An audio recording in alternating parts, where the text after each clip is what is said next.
है अब हमारा जमाना खत्म होने वाला है। अब योगी और साधक हमसे दूर भाग रहे हैं। हाँ लहसुन भाई, अब तो राजयोगी भी हमें देखना नहीं चाहते। क्या सच में हम ध्यान में बाधा बनते हैं? बिल्कुल। आध्यात्म में कहा गया है, भोजन जैसा होगा वैसा ही मन बनेगा। हमारी तीव्र गंध और तामसिक प्रकृति से मन अस्थिर हो जाता है। तभी तो कहा गया है, जो आत्मा परमात्मा से जुड़ना चाहती है उसे सत्वगुणी आहार लेना चाहिए। हम तो तामसिक श्रेणी में आते हैं, जिससे आलस्य, क्रोध और काम वासनाएं बढ़ती है।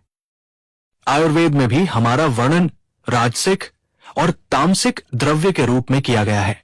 हम पित्त और वात को बढ़ाते हैं, जिससे मानसिक बेचैनी और चंचलता आती है। और हमारी गर्म प्रकृति ध्यान के लिए आवश्यक शांत मन को भटका देती है।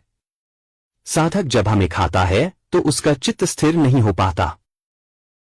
वैज्ञानिक दृष्टिकोण से भी हमें देखने पर चौंकाने वाले तथ्य सामने आते हैं।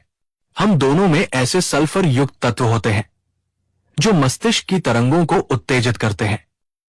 सही कहा।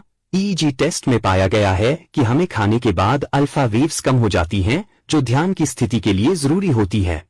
यही कारण है कि कई हाई लेवल कॉन्शियसनेस वाले लोग जैसे वैज्ञानिक निकोला टेस्ला या ध्यान योगी हमारे सेवन से बचते थे। तो अब हमें यह मान ही लेना चाहिए कि साधकों के रास्ते में हम बाधा हैं। सच है भाई, हम दुनिया की नजर में स्वाद तो बढ़ाते हैं पर योग बल घटा देते हैं। इसलिए हम दोनों, आप सभी योगी भाई बहनों से यही कहेंगे कि खुद तीनों लोकों के मालिक परम पिता शिव बाबा पावन दुनिया बना रहे हैं। आप सभी हम दोनों के चक्कर में अपना कल्प भर का भाग्य क्यों गवा रहे हो? हमारे चक्कर में क्यों श्रीमत तोड़कर बाबा से दूर हो? अरे बाबा का सुख लो। हम दोनों तो माया के सिपाही हैं, जिन्होंने आत्मा को गिराने में माया की बहुत मदद की है। अब सच कहूं, हम भी थक चुके हैं। अब हमें कम से कम आधे कल्प की विदाई दो। अलविदा योगी।